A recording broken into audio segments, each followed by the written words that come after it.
বদি বাড়িতে আছে নাকি? বদি একটু পারেন এদিকে আসেন, এদিকে আসেন।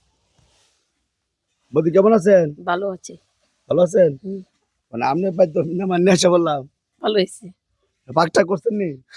পাক করে মোরা দেখাই দেবেন। খাওয়ানোর নিয়ত আছে তাহলে? আছে না? আচ্ছা তাহলে আমরা অপেক্ষা করি, হ্যাঁ কেমন? আচ্ছা ভালো থাকেন। আচ্ছা বদি আপনার জন্য কিছু উপহার নিয়ে আসছিলাম আর কি, আচ্ছা নিলে খুশি বদি। হ্যাঁ আচ্ছা তো ভালো থাকেন কেমন? আচ্ছা আচ্ছা বদি জানাও না। আপনার ভালো থাকেন। আচ্ছা আচ্ছা। আচ্ছা আপনি আপনার কাজ করেন কেমন?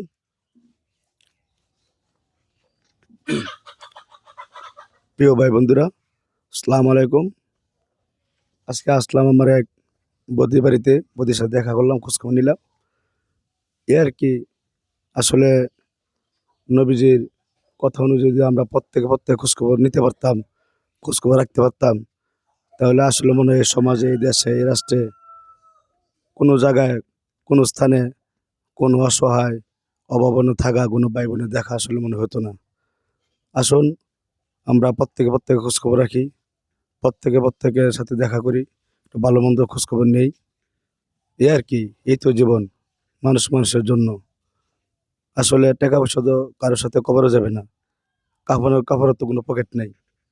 এ বলে আমার কথা শেষ করছি। আল্লাহ হাফেজ।